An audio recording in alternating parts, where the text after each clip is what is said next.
What is up, creatives? This is Tom. Welcome back to another video. I am quite excited today. First of all is that I just managed to book a haircut in a couple of days. This quarantine mess is gonna go. I'm very excited about it. Second of all is that I'm talking about pretty much my favorite lens ever. This is the Sigma 18-35mm F1.8. You guys know I love this lens. I've shot a whole bunch of stuff with it.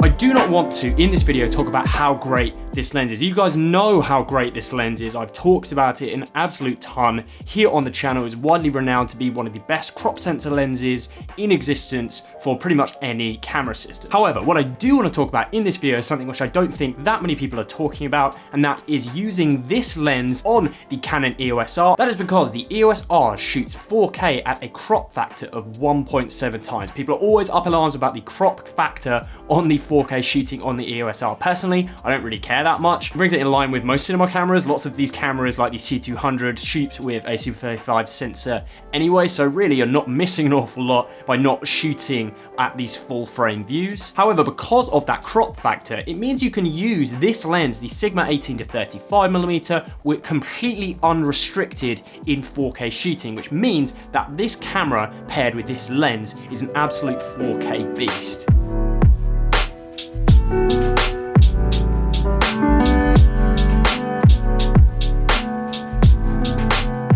Alright guys, you've probably not seen this angle this wide before, but I want to give you a demonstration of the different crop factors and the sort of the way the EOS R changes. It's all quite central to the discussion about the Sigma 18-35, as you'll see when we come to demonstrating the crop factor on this lens. So right now on the camera, we have the 24-70mm f2.8, and it's set at 24mm, which is why the field of view is obviously so large. We're shooting on full frame, so you're getting the full frame 24mm field of view equivalent. However, if we swap now to 4K recording, you'll be able to see just how aggressive that crop factor is. So that is a 1.7 times crop on the 24mm. That brings it up to like a 45mm equivalent there or thereabouts. Let me double check that. All right, it's actually more like a 40mm equivalent field of view. But like I said, it is fairly dramatic. Here's the 1080p. And here is the 4K. However, what happens when we actually tighten the field of view on the lens itself? So this is 24mm, let's go to 50mm, and I'll show you how the two focal lengths compare. All right, so here's that one. I'm having to duck down a little bit just to keep the camera in exactly the same place. But this is the 50mm focal length in 1080p, so full frame, so we're getting a full 50mm field of view. However, let's go to the 4K now, and you can see that 50mm crop with the 1.7 times 4K crop factor is just like, it's getting very, very uncomfortable. You would obviously normally just back your camera up massively to deal with that, but you know, the camera's about 1.5 meters away from me now, so the size of sort of, I guess, like that is comfortable shooting in sort of most office environments or bedrooms, that type of thing. But yeah, this is way too wide. So now let's put on the Sigma 18-35mm f1.8 onto the Canon EOS R, and I'll show you what that looks like.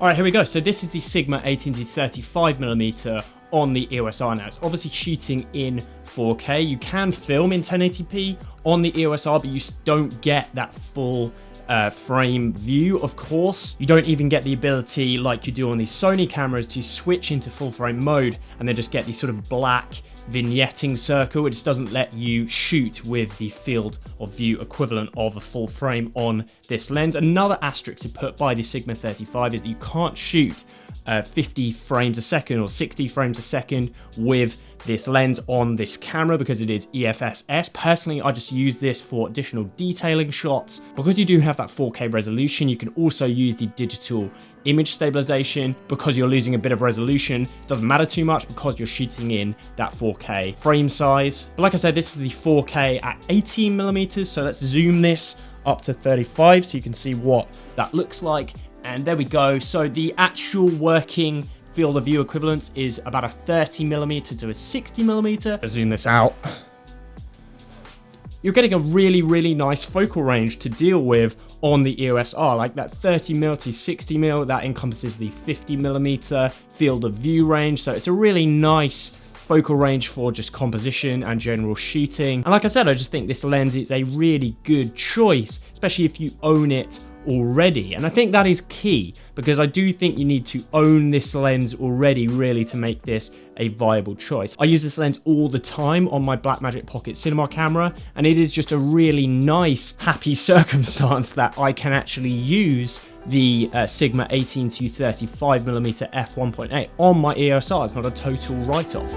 Alright guys, as I mentioned, another reason to use this lens on this body is that you can still use that digital image stabilization. It's actually really good on the EOS R after a bit of testing. It's nice to have that at least as an option. Obviously you never really would want to vlog with this setup, because the 18 is more like a 30mm equivalent, which means it is quite tight just looking at the screen on the side. But the fact you can use that digital image stabilization is quite a big plus, because normally I don't shoot with that when I'm filming in normal 1080p at full frame, because you're just cropping in additionally on the resolution, taking away that little bit more resolution that I don't like to do. However, hopefully this video has been informative or helpful. It's sometimes useful to be able to just visualize these crop factors. That's definitely what I've been wanting to try and do with this video. If you have any questions, let me know in the comment section down below, and I'll catch you guys next time.